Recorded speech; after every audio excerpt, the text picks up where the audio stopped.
What is going on, everybody? Welcome back to the eHunter podcast.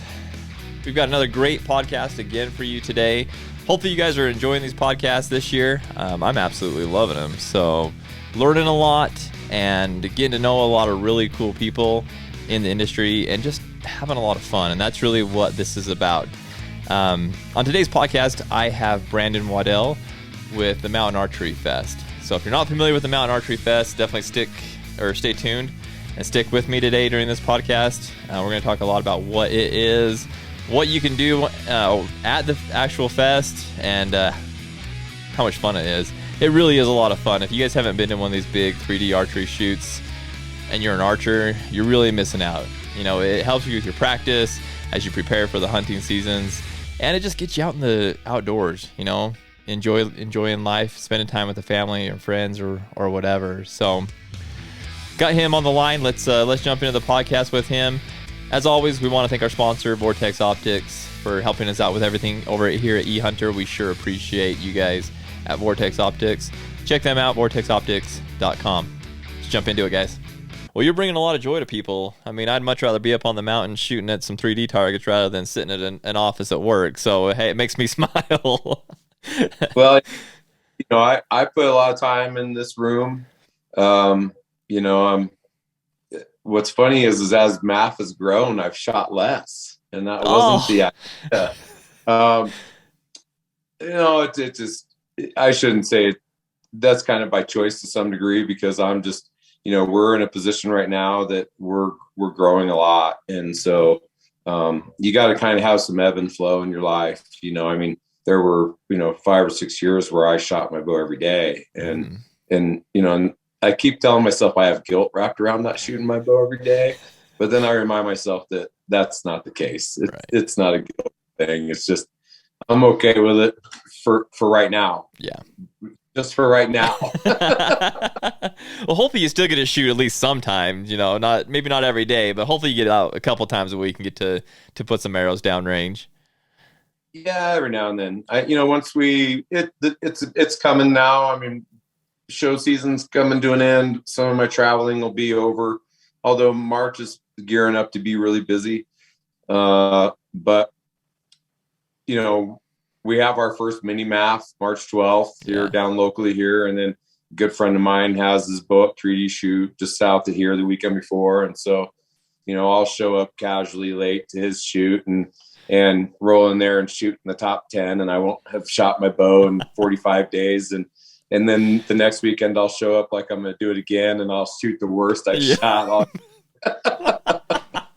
So, I have this uncanny thing for being able to shoot pretty good cold. You know, and the more I shoot, the worse I get. So we'll see if anything's possible. Dude, I compare shooting bow to playing golf. I don't know if you're a golfer, but it is so much alike. Like I can go like 2 months without playing golf, and then I'll show up to the golf course and shoot like one of my best scores. And then I'm like, all right, I'm playing every week. You know, I'm really going to improve this. And then I'll play like garbage. And I feel it's the exact same way with archery. Like I'll practice every single day. I'll shoot all the time, and then I'll go to a 3D shoot, whether it's a local one or a big one like you guys, and then I shoot like garbage. It's so weird how it all works that way. Yeah, I'll get to shoot a lot this summer. Nice. And that's what's important to me, you know, as we travel around the country. You know, once one of the first things we do during the week is set up the practice course. That's one of the first things we do our first day, and that's so that we all have time to shoot, you know, unwind every day. And then usually I'm on the practice course at the crack of light, getting my quiet time in and getting my in, and I really dig that. I like that's cool, because then a lot of people kind of start filtering in, so I get to start meeting some people in the morning, and I get a little bit of time to get to know some people, and that before my life gets crazy for the day. And so that's good. And, you know, and then I'm ready to go, man. I mean, I wore a string out on a bow last year. I restrung my NXT last February, and I shot it, and it literally 2 weeks before my elk hunt just started just stretching out and just coming apart. And so I ended up having to order a string, and then I didn't get it back together in time. So I ended up using a different bow, and I was kind of bummed. I'd spent all summer in that bow just for the sole purpose that I was going to New Mexico to my first trophy hunt.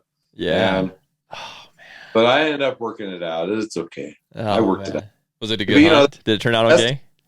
Yeah, it worked out fine. Good. But that stuff psyche on you. It does. Yeah.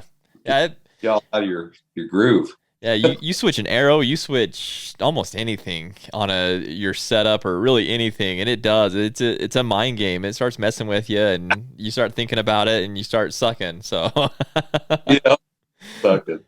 Exactly. Oh shoot. Well, dude, before we get too far into this, I want to talk a lot about the Mountain Archery Fest, MAF. Just let our listeners hear a lot about it. We've talked a lot about it with our folks, and I know a lot of people had a chance to stop at the expo last week and chat with you guys, but would love to get more of you guys out to the public and get as many people as we can to these shoots, because they are a blast. If anybody that's listening hasn't had a chance to attend one of these things, they are unreal. I mean, well, like I said, we'll get into it, but anytime you get to go shoot all the Pope and Young animals, I mean, that's pretty freaking fun. So, any of these 3D shoots are a blast, but I think the Mountain Archery Fest is a pretty special one. So, Brandon, if you wouldn't mind, maybe let's start off like this. Just tell us a little bit about who you are and what you do there. I mean, obviously, you're the chief volunteer, chief man over there.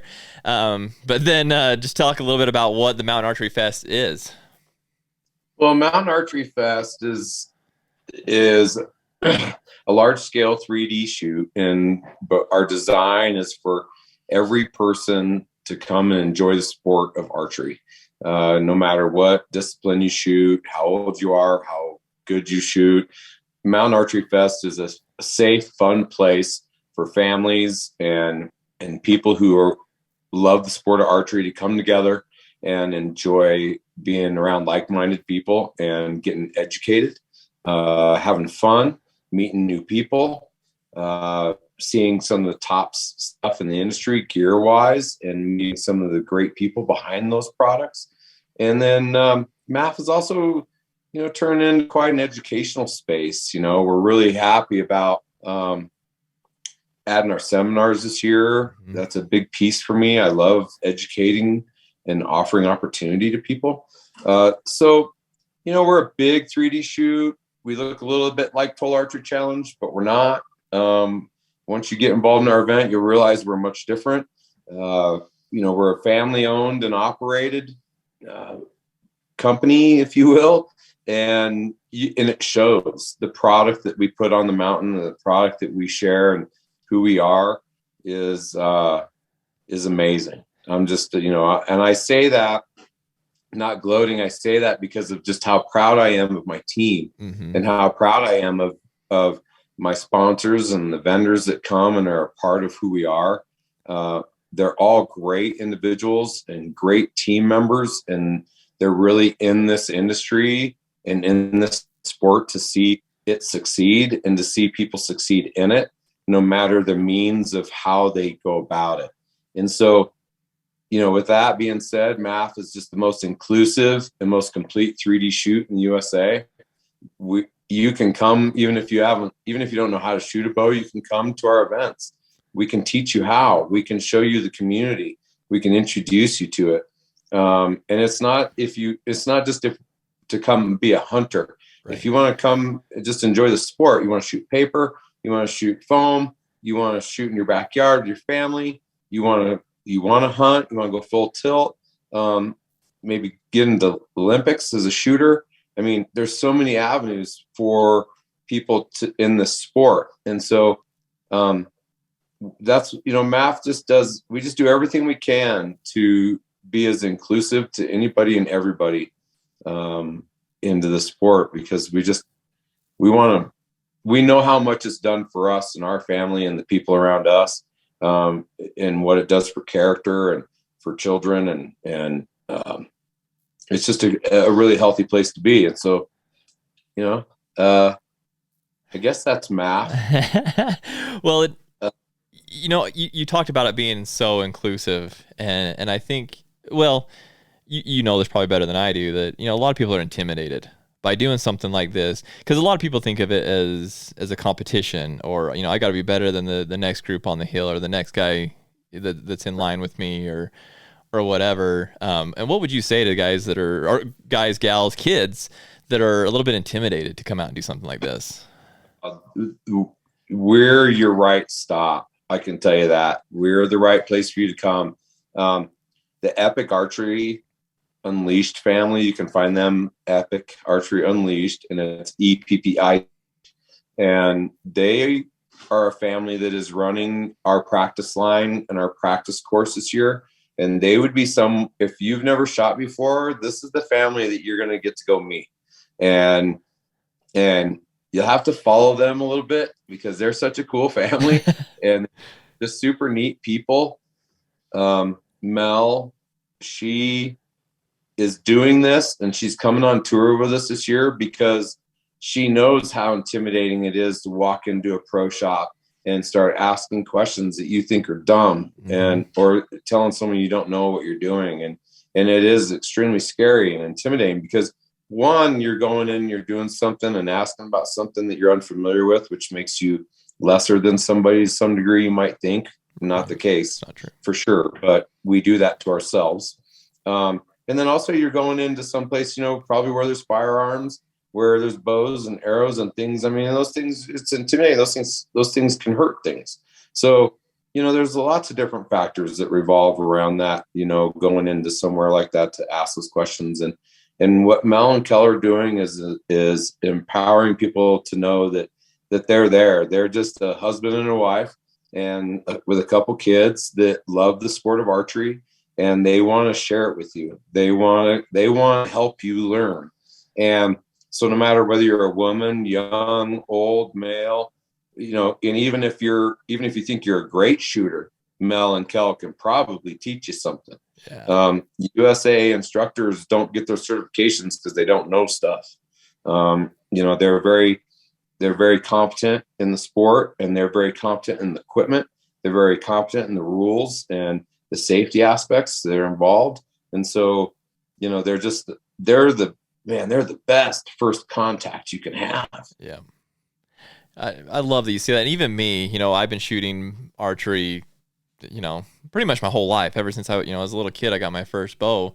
I'm sure I could go to them and ask questions and learn. And that's the thing. I mean, you hit it right on the head. Sometimes you walk into these shops and it can be intimidating, let's be honest, because there are these guys there that speak a different language when they're talking about, different aspects of a bow and right, whatever else that goes along with it. And so, yeah, I totally understand where it can be a little bit intimidating. And I think that's probably one of my favorite things about MAF is that it's such a setting, just a comfortable setting. And you're not the only one, there's tons of other people that are with you that are just trying to learn how to put this arrow in that spot, and so it's a really cool situation, and there is so much to learn about. Well, there's so much to learn about archery in general, but whether it's hunting, archery hunting, or whether it's target shooting, there's so many different aspects to it, and I'm sure you could learn a ton from these guys. That really is special about MAF, having people like that there to be able to help these new individuals. And I've heard it many times that if you want to go to a place that's comfortable, that's welcoming, that MAF really is the place for that, because really anybody can do it. The one thing about these shoots is it does require quite a bit of endurance and a little bit of stamina to do it as well. And so let me just ask you, kind of, what's your recommendation? Should anybody be intimidated by that, or is it kind of let everybody come and join?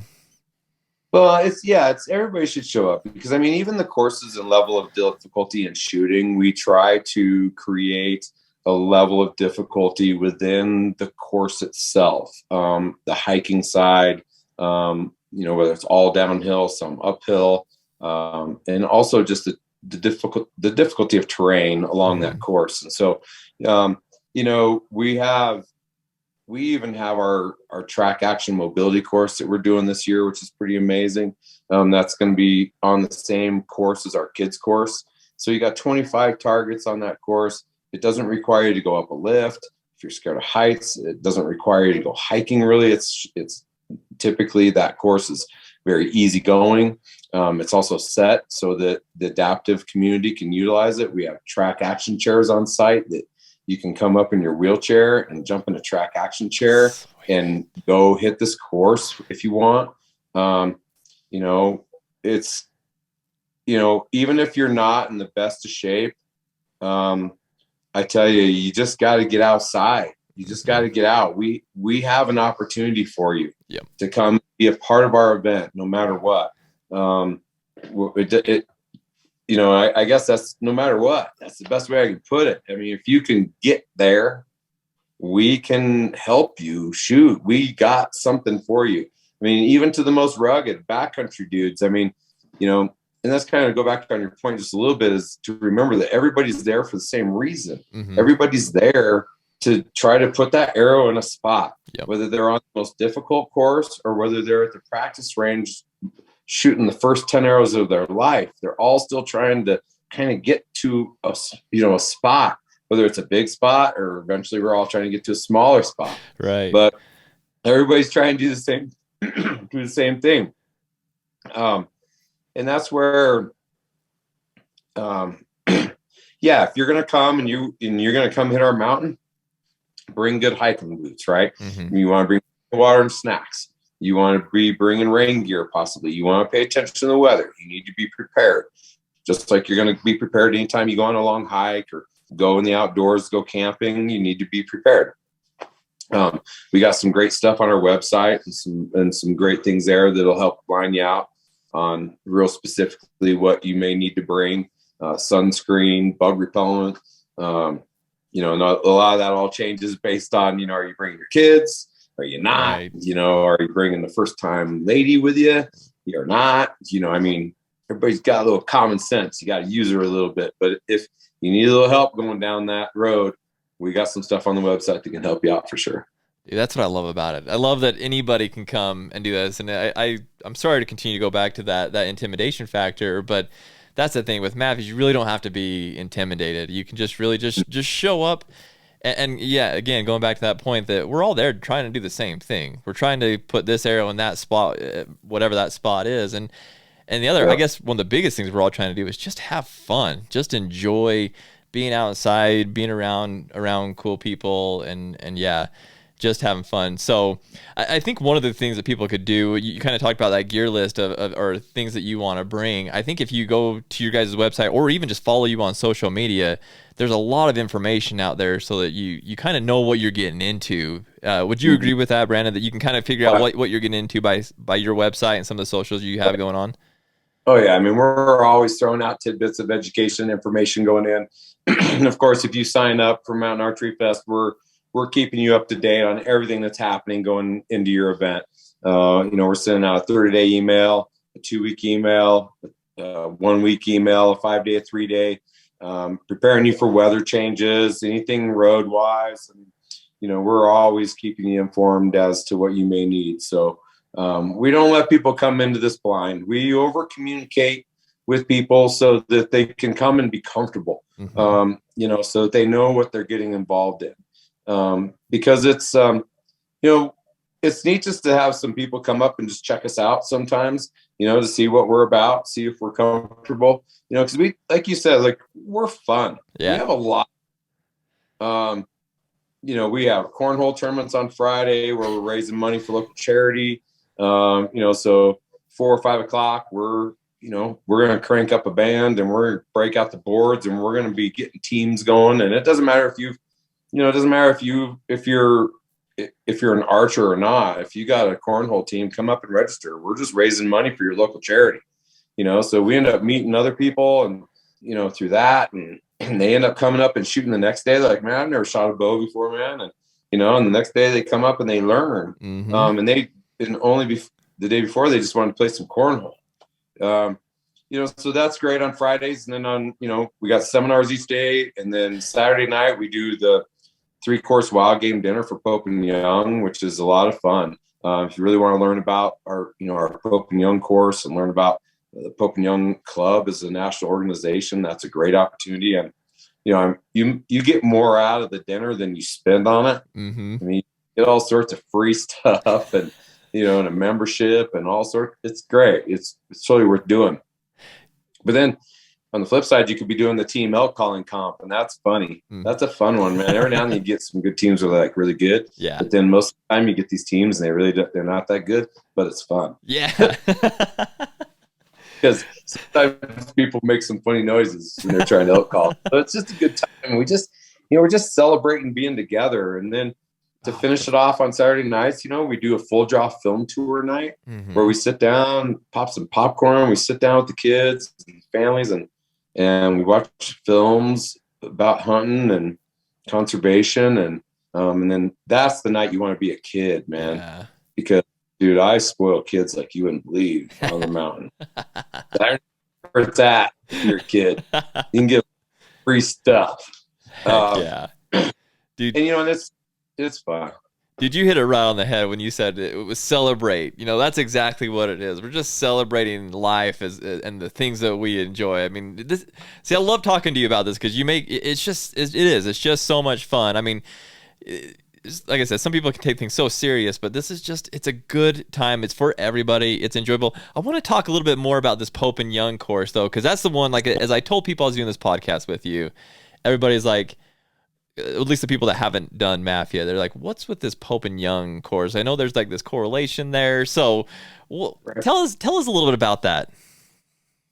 Well, so Pope and Young course kind of was, when we first started coming up with math, Pope and Young course came in my mind that it was something that I wanted to try to accomplish, but I just really wasn't sure how to accomplish it. I dreamt it up kind of in my mind. And so I reached out to Philip Kirsch of Kirsch Hunting Targets, talked to him about the possibility of creating antlers that would sit on top of these animals. And I wanted them to be, very realistic and proportionate in size. And I just wasn't sure how I was going to mount them to these animals. And so then he recommended I reach out to George Verha of 3D Country, and he's been running around the country for years and years repairing foam targets. He has his own line of foam repairs and different things. And so the three of us got together and I talked to him about what I wanted to accomplish. And so the three of us began to design and figure out how we could do it, and came up with some ideas, some prototypes, if you will. And then we reached out to Antlers by Klaus and we asked him if he would be willing to work with us on recreating these world record antlers and horns for this Pope and Young course. Excuse me. And he said that he was interested. And so it just kind of all came together. And so I had a kind of a foam and plastic engineer and a target guy that thought it'd be cool, and me that thought it'd be cool, and an antler guy. And so we put it all together. And then I went out to Wisconsin to Philip's place, and George came up and we began to build it, and we got it built and put together. And man, I'll tell you what, watching a dream come true like that's pretty amazing. And then I had this amazing course. Now I was ready now I had to figure out how I was going to deliver it to the public, and do that. And so we decided to design these 18 by 24 educational signs that have some topography in the background and a picture of this animal and some verbiage about the animals themselves and their health and how they're doing, whether they're doing good or bad, or whether, what we're doing for their conservation efforts. And we wanted that sign to be educational on the level for the animal mostly. Even though we were putting out a world record animal out that obviously the shooter deserves some recognition, or otherwise we wouldn't have this amazing mature animal before us. So, so we put a little blurb down there about the hunter and about the yardage and the score and where, the year. And then in the topography in the background of that sign is actually where that animal was taken. There's no real clues within it for you, but it's kind of neat Yeah. that what it is. And then in a testament to all these hunters, there's no shot over 55 yards. And so, it lended itself to turning into being this educational beginner's course, because you had shots from 3 yards out to 60. And for some, 60 is a little bit of a poke. But at the same time, the design of the course is to be more educational and fun. And so you can scoot up on the target. You just want to go shoot it and have fun. But the cool part about how we set the course is that it replicates the shot of the hunter in yard and angle to the best of our ability, given, the ground that we have to work with. So for sure, your angle of entry and for sure your yardage will be the same. Angle of shot, some of those things may be a little bit different, but it's a really cool reenactment and an opportunity for people to go out and see what a mature animal looks like, and what you should expect with your bow and arrow.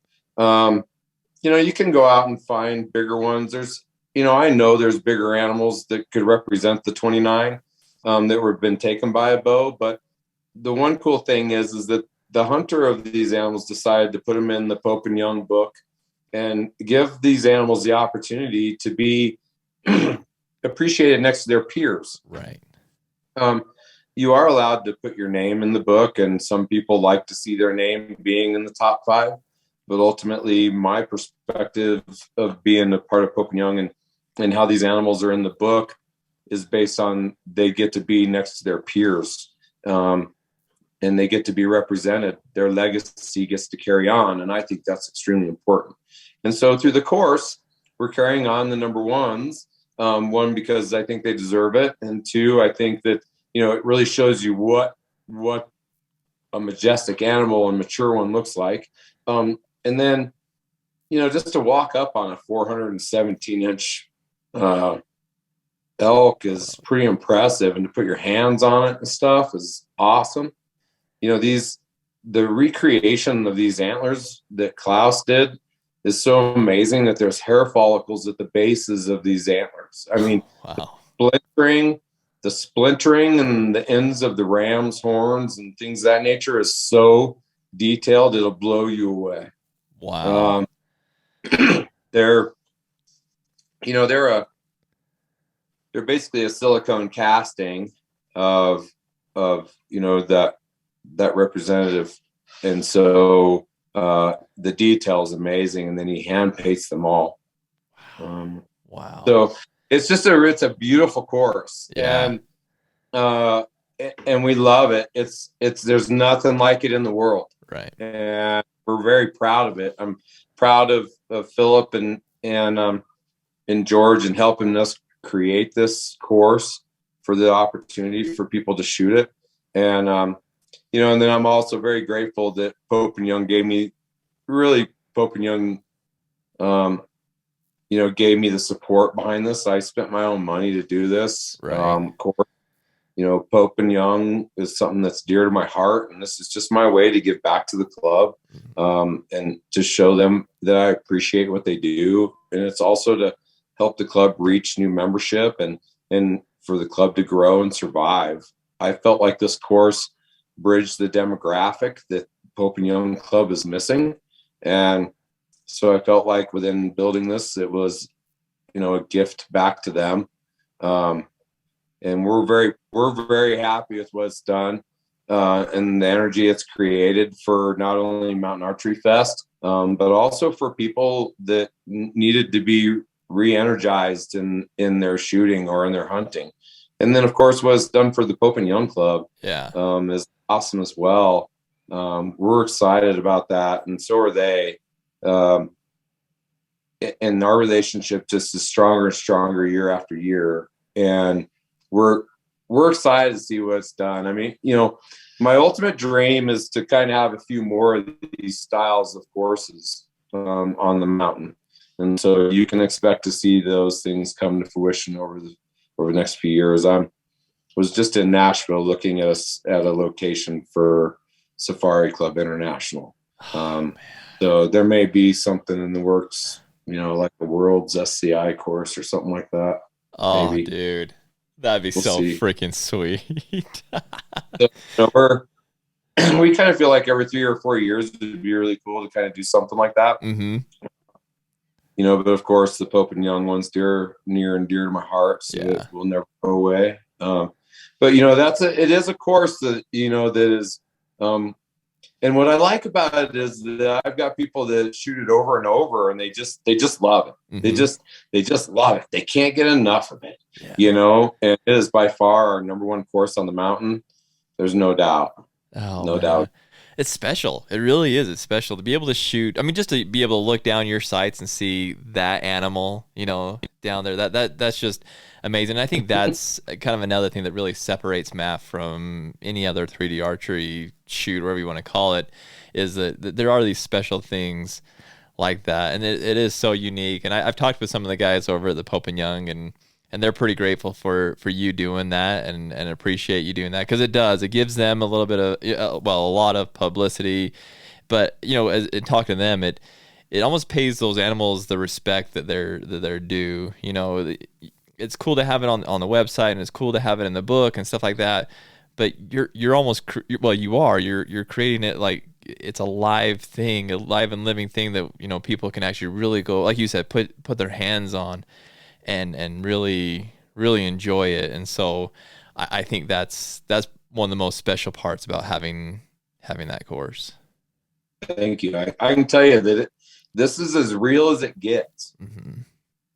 Plain and simple. It's as real as it gets at a 3D shoot. I mean, these animals are beautiful. These Kirsch targets are amazing. Yeah. Two Reinhardts in the mix as well. The moose are Reinhardts.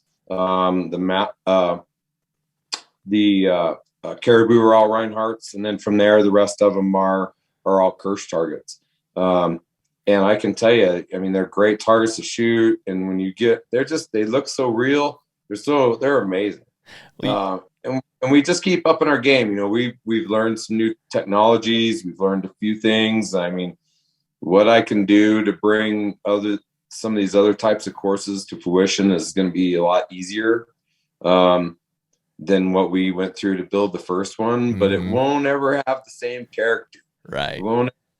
It'll never be quite the same. That one will always be the first one. Yeah. So, we have other courses as well this year. We've got, let's see, let me think about that for a second. So we've got our track action mobility course.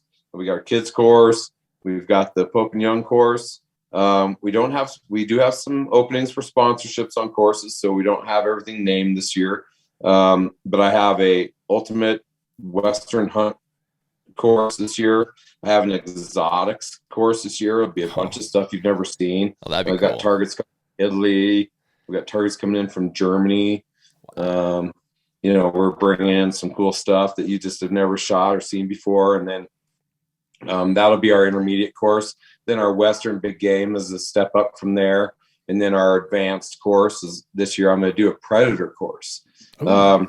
So, it'll be fun because and somewhat educational as well, right? as predator hunting is getting pulled away left and right. And I think this brings some attention that we need to have towards what we're fighting for and what we're losing here and there. And then also we need to be better at being predator hunters, because we're getting less opportunity. So we need to be better at it. Yes, we do. So and people don't correlate archery with predator hunting. They always think that, they think it's just these rifle guys, but I think it's cool that you're doing that, because, and that there is some truth to that some, a lot of these archery guys don't do predator hunting, but you're bringing that educational piece to a lot of these archery hunters that, hey, we do need to manage some of these predators too. So that's cool that you're kind of mixing those two worlds together. Yeah, it's important that we're crossing over. Even though we're Archery Fest, look, ultimately we're all about the outdoors. We're about ethics. We're about conservation. My first choice of means to take is going to be a bow, but that doesn't mean that I'm not going to pick up a muzzle loader and go hunt. It doesn't mean I'm not going to pick up my 22 250 and go predator hunt. It doesn't mean I'm not going to grab a 3-06 and go elk hunt if I need to. You know, and that's one of the things that we just kind of like to break that stereotype down a little bit too. You know, that's, you know, it's just, we want people outside. And if, yeah, we're here to bring up the sport of archery, but you come to some of our events, I mean, we give away different things that cross over because we do. Yeah. Plain and simple. So, you know, you know, and then a big thing for, you know, and a big thing for MAF too, that I got to throw out there is, you know, we're not ringing any division bells here, man. Like, we don't care how you like to hunt. I don't care if you like to high fence. I don't care if you like to bait. I don't care if you like to hike in the back wilderness 10 miles. I don't care, you know, if you rifle hunt, crossbow hunt, archery hunt. I don't care if it's private. I don't care if it's public. None of this matters to me. None of it matters to me, and it doesn't matter to any of my sponsors that surround themselves with me. You know, so, you know, it's very important that people understand that when I say all inclusive, I mean all inclusive. Yeah. You know, we're not ringing the division bell here. We don't care what camo you wear, what bow you shoot. We don't care who taught you. We don't care any of that stuff. None of it matters. All that matters is that you're there. Yep. And have fun and enjoy it. That's really, so where are you guys going this year? What locations can people look forward to this well, I know that you have the one kind of, well, you have one close to your hometown, and then you have one in Durango, I know that's coming up, but then you also have a few others throughout a couple surrounding states, right? Yeah. So we've solidified our West tour at this point with our 5 locations this year. So 2 of them are returning. 2 of them were going to new locations reasonably in the same area, and then 1 is completely brand new. So we'll start at the top. Memorial Weekend, May 27th through the 29th, we're going to a new location near Heber, Utah, which is south of Salt Lake City. Last year we went to Snow Basin, and we had a great event there. Great mountain, other than the fact that it's just too steep for what our families like to do. Right. I can tell you the crew there, the mountain there, is some of the best I've worked with in the industry. And if I can find a way to get back in that mountain within an event somehow that fits what they got, I will be back there. But this year we're really excited to move forward, and we really feel like this is a great forever home for us. We'll see after this year, but we're going to be at the Soldier Hollow Olympic grounds. We're going to be in the old biathlon grounds and their big basin over there. So this is a non-lift event.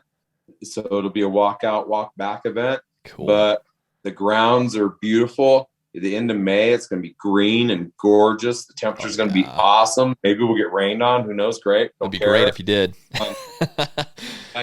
It won't be, you know, if you look at the other big shoots that have been done in Utah, they're always in July.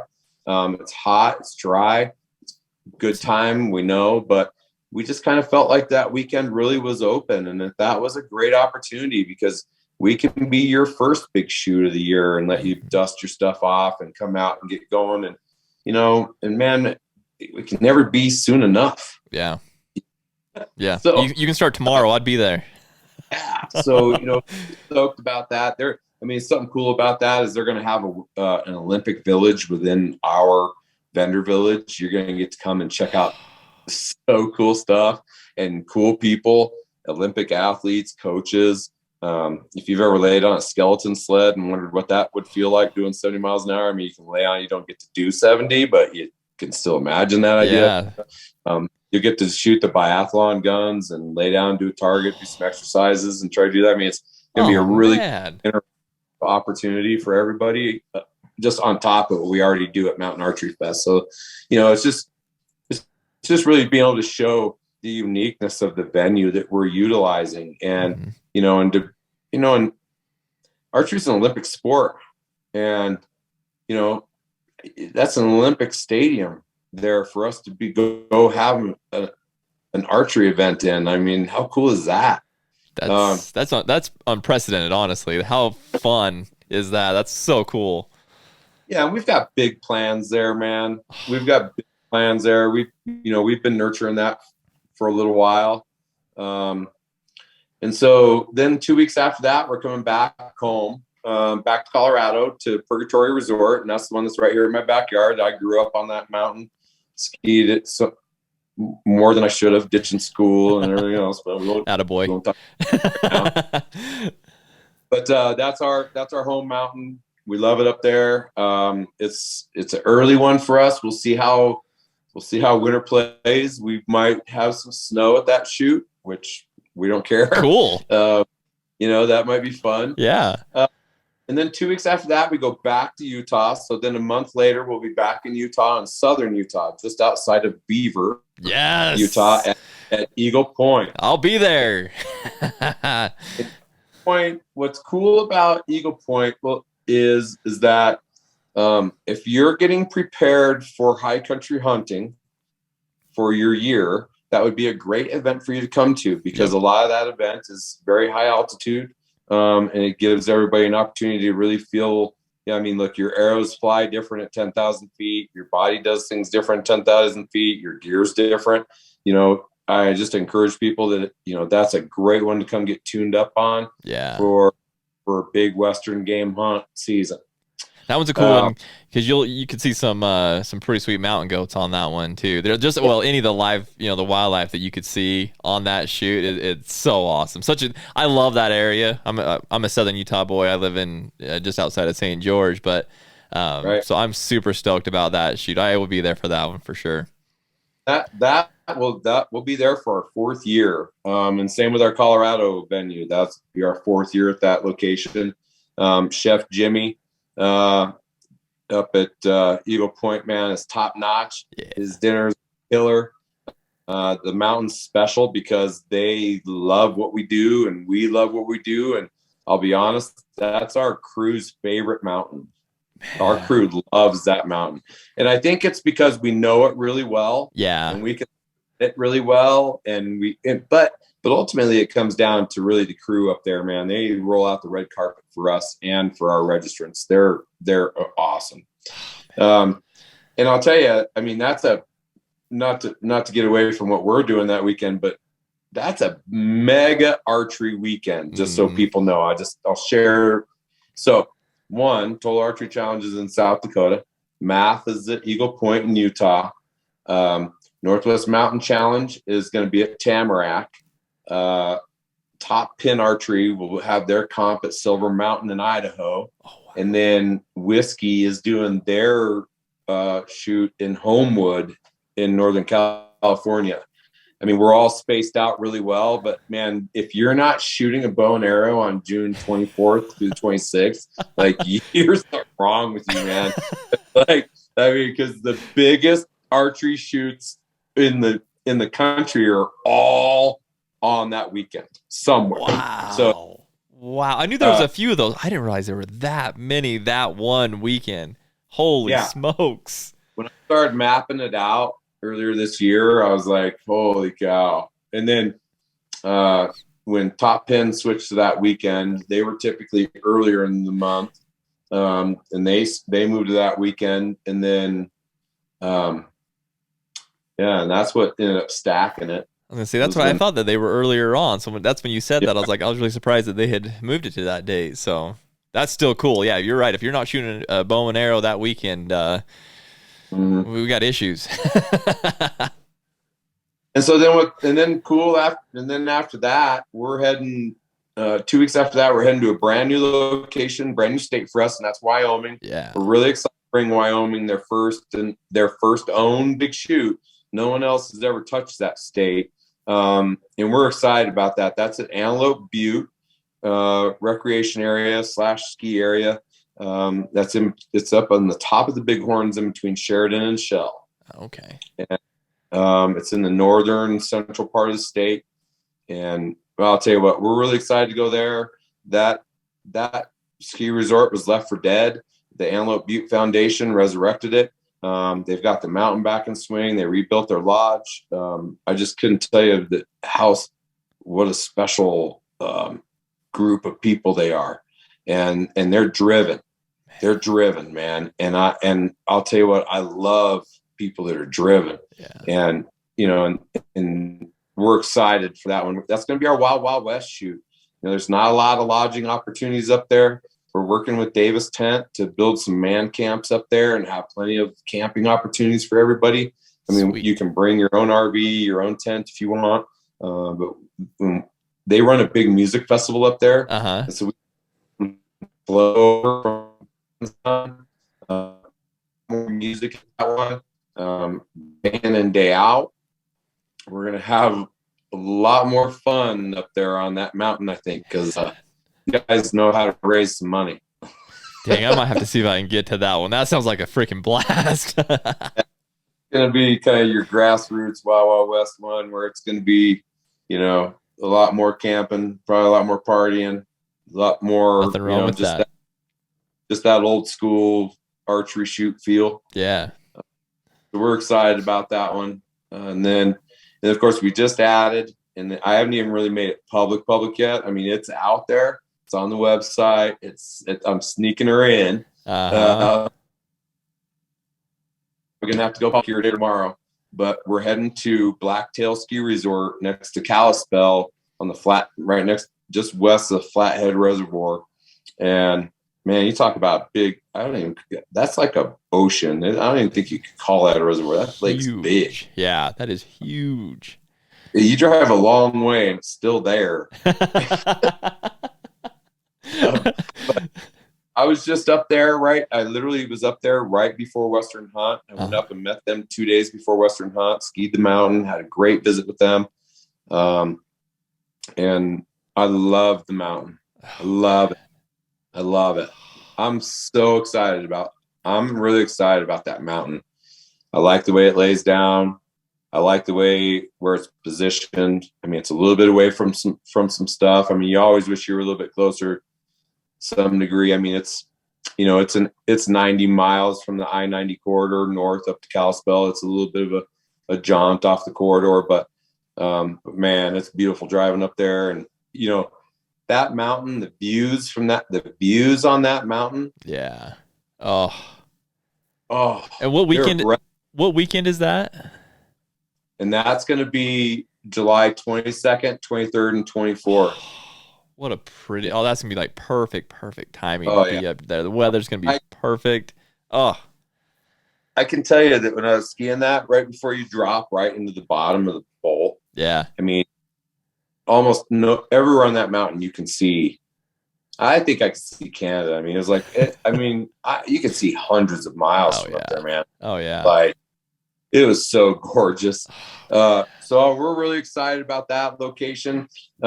Jessie, the GM up there, has literally worked there almost her whole career, her whole life. And she knows that thing. We skied it, and she was like, "Oh, we're going to take you over there. There's a cliff shot over there, and there's this and that." And I mean, I can't wait to set that mountain with her. Oh man. And so then, that'll cap us off for our 22 season. Just in time for us all to get kind of back to our lives. We're, like I say, we're a family run event, and that gets us back in time to get ready for school and get ready for some things and hunts. Get ready for the hunting season. Exactly. So, and then in 23, I've got a lot of flexibility with these 5 resorts right now. That's kind of why we're there. That's why we've been building this relationship and growing slowly. I'm working the next couple of months and going east. I spent a little time in Nashville and Branson, Missouri, and I'm heading to Pennsylvania and Tennessee. Got a few things to go check out here in the next couple of months, and I'm hoping within those couple of months I'll be able to give you a great tour for 23, and you'll be able to know what we're doing way ahead of time for next year, because I'm going to have to juggle some of the West stuff just a little bit, just for our entry, our exit, and our entry out of the East and the Midwest. So, because next year I'm probably going to still be running just one crew and one setup. And then I think after that in 24, we're probably going to have to split up. Get another crew. That's awesome. I'm so stoked that you're moving out east, because I was talking to a guy the other day from Tennessee. Well, he's from Tennessee, now lives in Indiana. I was telling him about this podcast that I was going to do with you, and just talking archery in general. He loves archery. He does turkeys and all that. And I was telling him about these archery competitions, or not competitions, these archery shoots that we do. And he's like, holy smokes, man, it'd be so cool to be able to go and do stuff like that. And his thing was, he's like, man, it'd be so cool to just like shoot different animals. You know, in each part of the country, you have your certain animals that you can hunt, and you only really get to shoot those animals unless you have all the money in the world and go buy all these targets if you really want to. But that's what's cool about this is you have the opportunity to shoot all these different animals and get to, in a way, experience it. So he was like, oh man, I'd love to see some of these start moving out to the east so that we can start getting into those. So dude, if you could get to Nashville, I think that'd be huge. I'll bet you'd have a huge showing out there. I think so too. I remember I spent the week out there and was able to talk and meet some new people. You know, there's definitely, you know, a whole East Coast crew. Mm-hmm. And you know that, like, I went out there and I didn't know anybody, and it took, I had to seek to find someone I knew at National Turkey. Mm-hmm. You know, I mean, I didn't know anybody really. So it was interesting. I did find some people I knew. And it was meeting more new people. You know, because there's just a whole different subset of, you know, yeah, I mean, you just couldn't imagine. I mean, you talk about like camo companies, for instance, go out there, and I mean, Realtree and Mossy Oak and Treason, and, you know, I mean, like, they own that country. Sick there, barely. Yeah. You know, Kuyu wasn't there at all. Kings probably wasn't there.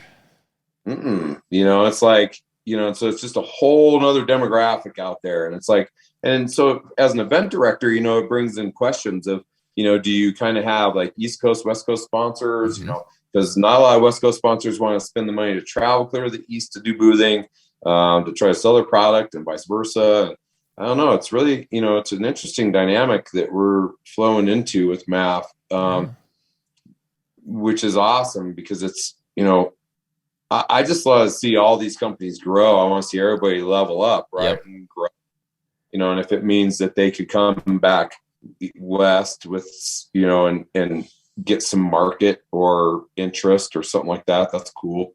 You know, it's hard because you want to be all inclusive like that in that area, but then, you know, sometimes your sponsors don't think that that's a great idea. Right.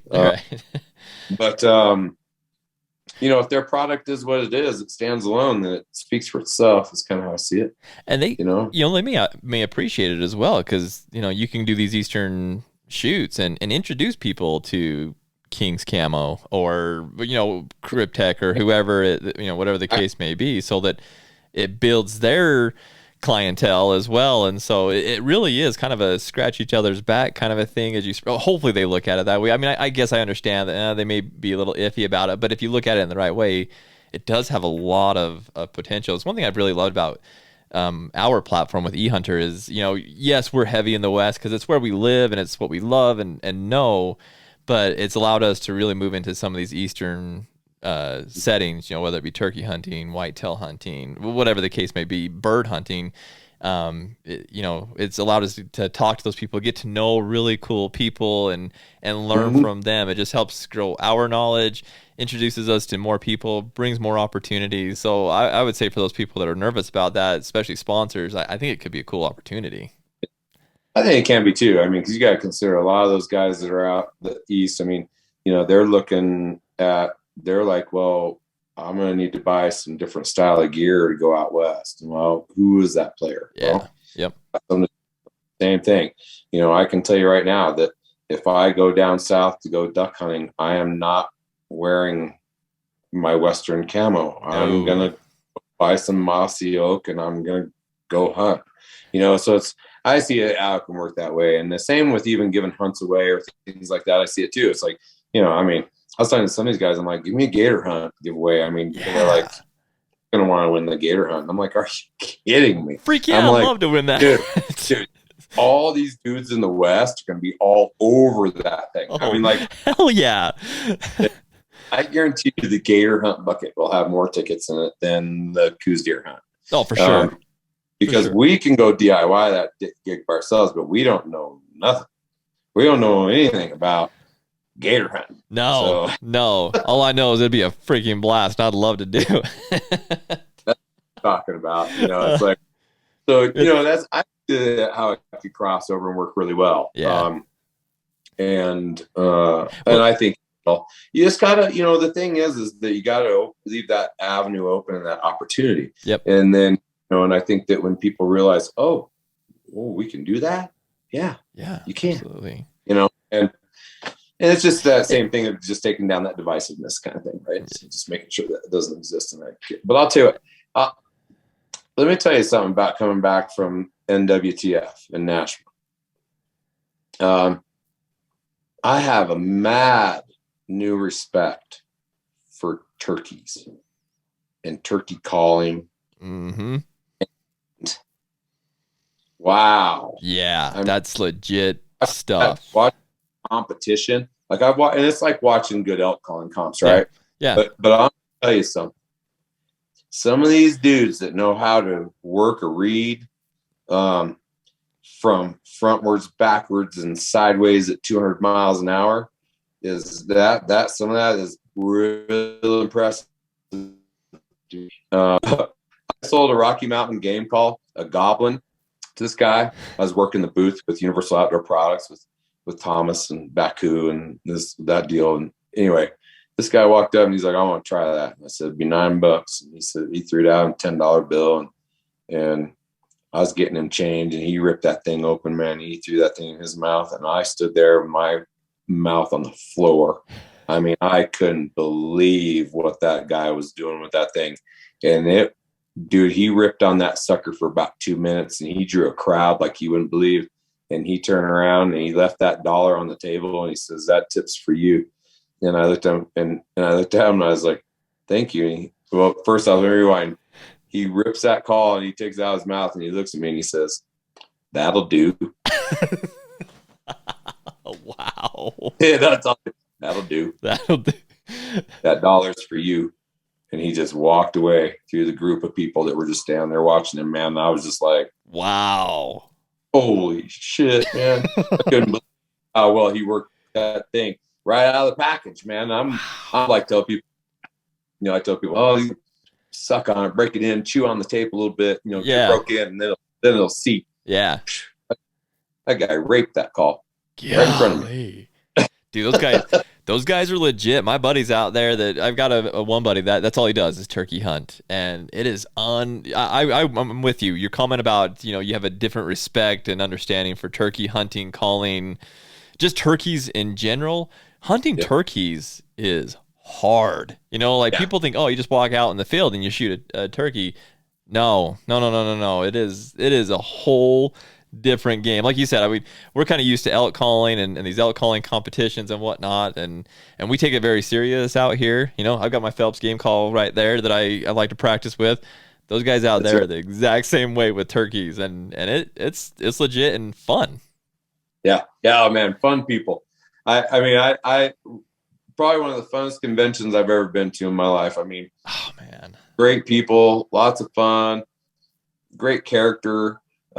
Passion beyond belief, man. I mean, like deep rooted passion. Yeah. Man, I'm so cool. I met a young boy, he's 4 years old and is already, I don't think I have that sitting here. Do I? Yeah, maybe I do. 4 years old. Oh no, I didn't bring that here. 4 years old. He's got a slam done. Wow. And the kid, you shake his hand and you talk to him. And I mean, like he's got his necklace and I mean, he knows what he's about. He knows the loads he's shooting. He knows exactly what's going on. He's 4 years old. Yeah. And it's just, comes from a long line of men in the family that have been hunting these birds, man. And it's all that matters. And it's just a whole other world. I mean, I met some people too, some strange birds. Yeah. But I can tell you, I mean, genuine people through and through. That's all there is to say about that. And so I had a good time, man, and met a lot of people. It was a lot of fun. So. I'll bet they'd say the same thing about you though too. You know, they're meeting this guy from out west, and they're learning. I'll bet they learn so much from you, and it's kind of the same thing. You know, that's just how this whole world of outdoors works. Is we can all learn from each other and enjoy and have fun and have complete respect. You know, I might be that weird bird too that's out at one of those shows, but I know I am. You know, I'm pretty myself. I'm kind of quirky dude, and kind of old school too. You know, old Gen Xer, right? And so, you know, what was fun about that is we were selling Rocky Mountain game calls, and so the only thing I know how to do is blow a bugle, right? Mm-hmm. So I was elk calling the whole time we were there, and I can you know run some turkey calls with an elk call, but it's too high pitched. But I can make this, but you know, I suck at turkey calling, I can tell you that, and I'm not a great elk caller either. But there's one place, if you think that you can stand out as a pro elk caller, that's a turkey convention. Everybody looked at you like you were the best caller in the world. Great elk caller, man. I'm not even on the pro staff around here, man. I'm just messing around. And sometimes it's like, I feel like I'm somebody around here. Yeah, that's right. Call like that's gonna be so funny for that guy at Western Contours podcast. He came out and hunted with me last year. He taught me some stuff, man. He's awesome. He's awesome, dude. And I love that guy. And I can tell you that when Guy hears that comment about how I felt like I was a pro staffer at a turkey convention. that just explains that I am one of them weird birds. Guy, I'll expect a comment below talking about that comment. Worse, he thinks he's weird bird, man. Oh shit. Well, that's cool, man. And that's what's so fun about this is, you know, you getting to experience some of this cool stuff and getting just more involved and getting MAF's name out there even more. That's what's really cool is when you have people coming from all over the country to do some of these shoots. You know, I'm kind of like you. I'm a people person. I'll talk to anybody and just have fun with it. And so when I'm on these shoots, I'll always, you know, well, even when I'm hunting, you know, I'll grab somebody on the mountain. Like I was in Colorado hunting last year, and you know, just talking to everybody on the mountain. I met people from Wisconsin. I met people from Kansas, Florida, Nashville. I mean, all over the place. And it's, you know, it's so cool that they're out there experiencing this. And it's cool that MAF is able to kind of provide another opportunity for people to, one, come out west where it's cooler and better than, no, I'm just kidding. It's not better, but but come out here and experience a little bit of what Western hunting is like. So it's cool that you're able to provide that platform to them.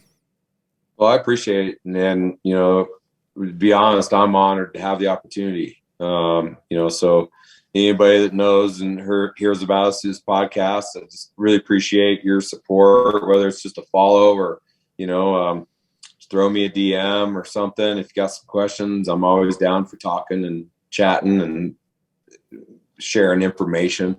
And then aside from that, you know, man, we're just blessed to be able to have the opportunity to talk to you like this. I mean, what a crazy world. We can talk to each other via video now and do all these things and share our passions with each other and with other people. And I mean, it's just what a cool life to be in, man, you know? And so we're just extremely grateful, man, and blessed to be what we're doing. And we're excited to be growing and hopefully coming closer to whoever's listening. Yep. And in the meantime, just throw us some love and support until we get there. And hopefully soon, you know, we'll be a household name. We want to be that number one 3D shoot in the country for a long time to come. And I've got some great ideas and on how to keep 3D fresh and how to keep it alive and well. And then I've got a great team around me that believes in me and believes in my vision and our vision at this point now. Mm-hmm. And we're just excited that people are beginning to hear who we are and get the opportunity to come and see what we have to offer. And like I say, just grateful for the opportunity, man. Just grateful for the more people I can see with smiles on their faces or even people who aren't smiling that I can help, you know, maybe change their day, their perspective. I just want some of those opportunities. So We need more of that in this life. There, there's a lot of negativity, a lot of depression, a lot of that crap going around in this world today, and an opportunity to make people smile and share what we enjoy and our passions with these people. I mean, it's truly special. And you did a very subtle plug. I'll put more of a plug out there. Follow these guys on social media, especially their Instagram page. I love the Mountain Archery Fest Instagram page. There's so much cool stuff. They share a lot of cool stuff, a lot of awesome pictures, and then just kind of keeps you excited, I guess. I'm always, when I see their stuff, I'm always getting excited about that next, whatever it is, archery hunt or archery shoot or whatever it is. So give them a follow. And Brandon, do you run the Instagram page? No.